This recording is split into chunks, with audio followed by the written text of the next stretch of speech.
We've long been taught that ancient Egypt was a civilization defined by myth, a culture viewing the natural world through the eyes of religious primitives.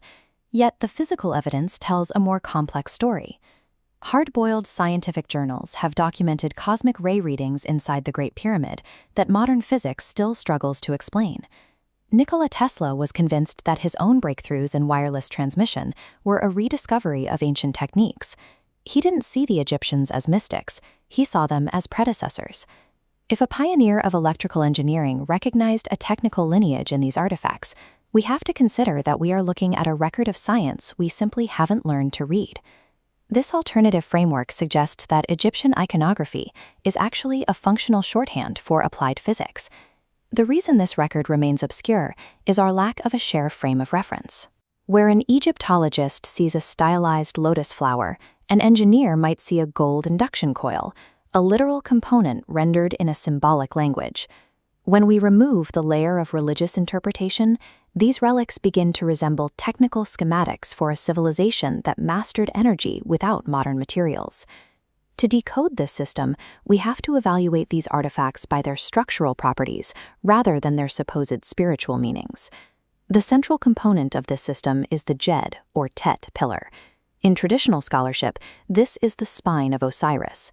Structurally, the Djed is a series of horizontal layers mirroring a voltaic pile, alternating materials to increase electrical potential.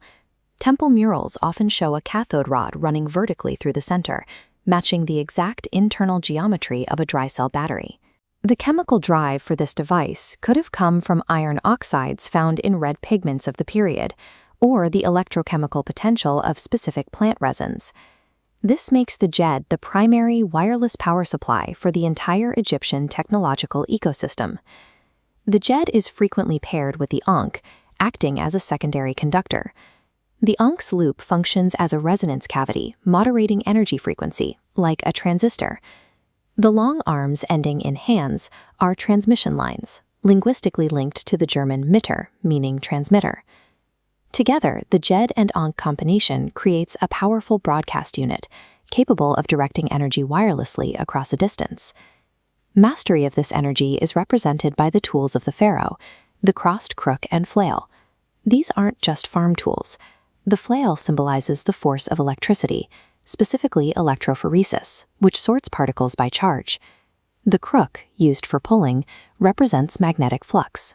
This mechanical language extends to the animal kingdom. Artists use the striped tail of a cat or snake as a visual indicator for high-frequency electrical pulses.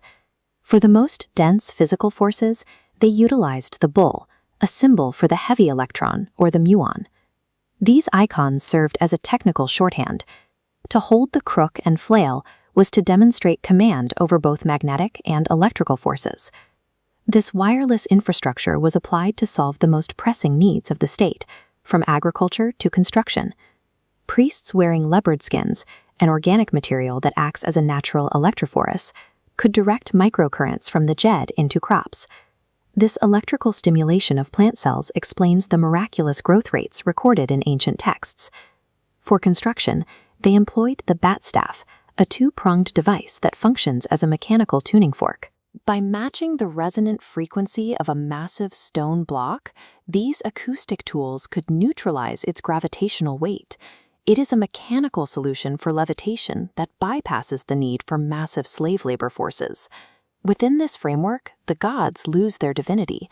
Osiris becomes the personification of the power grid itself. The tragedy of Egypt is the decay of this data. As the technical expertise died out, the maintenance manuals for these machines were misremembered as religious rituals, and hard physics was renamed magick. We struggle to see this because our technology is limited to wires and metal. We have forgotten that engineering can be organic and frequency-based. Viewing the past through this lens transforms our ancestors from primitive myth-makers into brilliant engineers of a science we are only now beginning to understand.